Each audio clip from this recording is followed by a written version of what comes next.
Hi guys, it's Marijka, Milton Public Library, back with you today, and I'm bringing books. Who would have thought I'd be bringing books?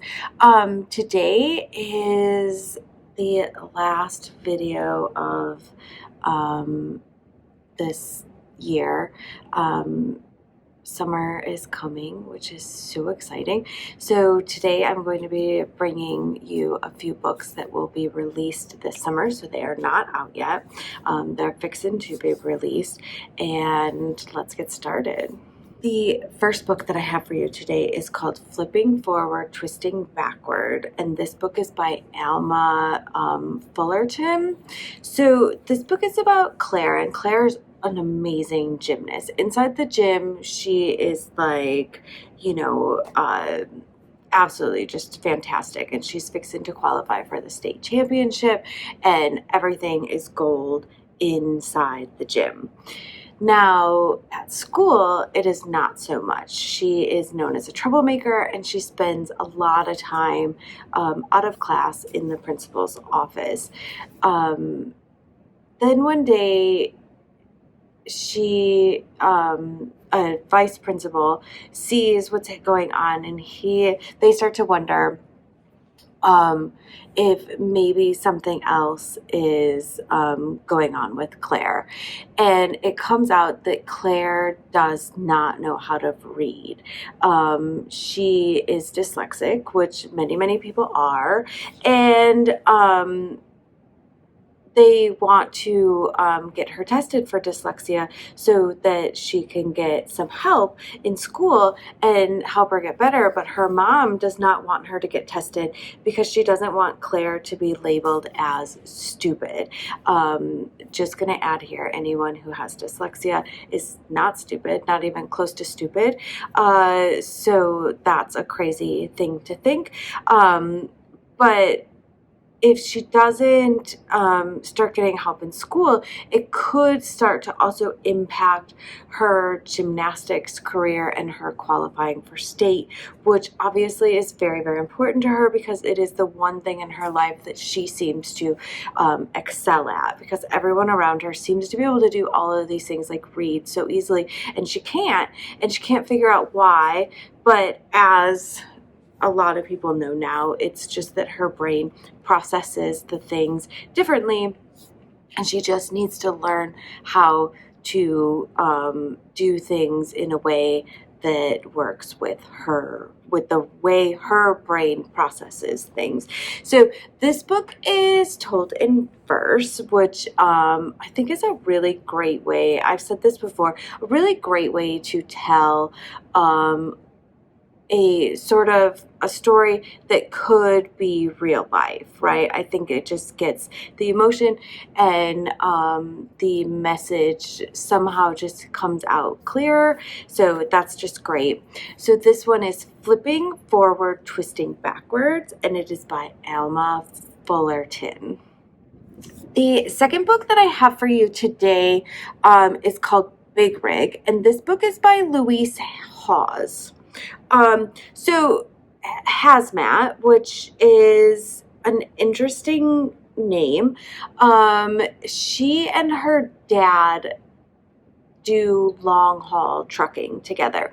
So they both pretty much just live in this truck, and that's where she goes to school and does all of the things, and she absolutely loves spending time with her dad. Hazmat's mother has previously died, and they do keep her ashes with them in the big rig, which is kind of funny. So her dad starts talking about the fact that he has this urge or this want to really just start to settle down and put roots somewhere where Hazmat can go to school and start to perhaps live a life like other children her age. But Hazmat does not like change, and she likes the way that her life is and the adventurous sort of routine that they have in all of the mishaps and adventures that they come across in their long haul trips across the country. So she hatches a plan to make sure her dad's dream never comes true, because she wants to stay in the ring. So this is just a really fun story about a kid with an amazing name, and I feel like we don't get a lot of dads who are raising kids in stories, single dads, and so this is just amazing, and a book that I think that we need. So that is Big Rig, and it is by Louise Hawes. The third book that I have for you today is called A Perfect Mistake, and this book is by Melanie Conklin. So this is a mystery book about a group of boys who go out one evening, but then one of them ends up in the hospital fighting for his life. So he's like almost, gonna die, or is pretty bad. So one of the kids that is the main character in this book, Max, when stuff started to go down in the woods, Max got really scared and he ran away. So he has no real idea what actually happened or how the events were carried out or went down. So he blames himself for leaving his friend Will behind, as I'm sure a lot of people would, and he really wants to find out what really happened. And as he starts questioning the other boys who were involved, he starts getting threats that he needs to mind his own business and shut up. And so instead of doing that, he decides that he really needs to figure out what happened, and he befriends this kid who is dying to become a journalist. And so together they start uncovering some facts, and it is this like web of lies and secrets, and they, in their quest for the truth, they unearth a lot of these sort of demons. So it's a really good mystery book, which is always nice in the summer. So that is called A Perfect Mistake, and it is by Melanie Conklin. All right, the fourth and final book that I have for you today is pretty deep, but I am just so amazed by the sort of context that this book is taking on. So this book is called Moonflower, and book is by Kacen, Callender. So this book is semi-autobiographical, which means that a good chunk of it is based on the author's life, and then they have just added in bits and pieces to either withhold some of their own feelings or make the story more interesting and or believable. So this book is about Moon, and Moon struggles with depression, and really bad. So in order to cope with this, Moon travels to a spirit world in their dreams, and in this spirit world,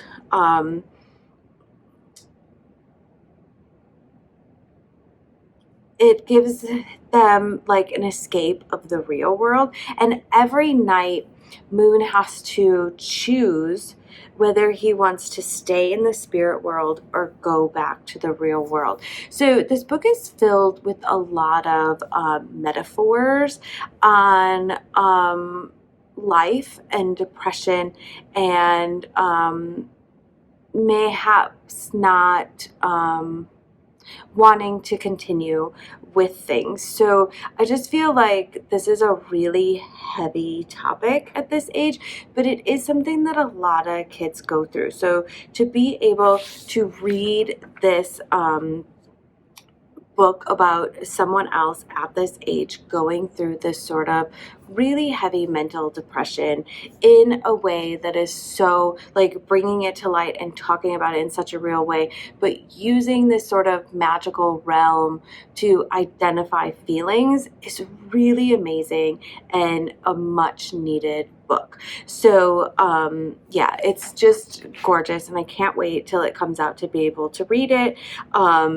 But it is called Moonflower, and it is by Kacen Callender. Okay, so those are my books for the summer and my last books for this year. And yeah, that's kind of weird. It feels weird. But this summer we have so many things going on in the library, and I just want to highlight a couple of the things going on. Everything can be found on our website, or you can come into the library and get a brochure.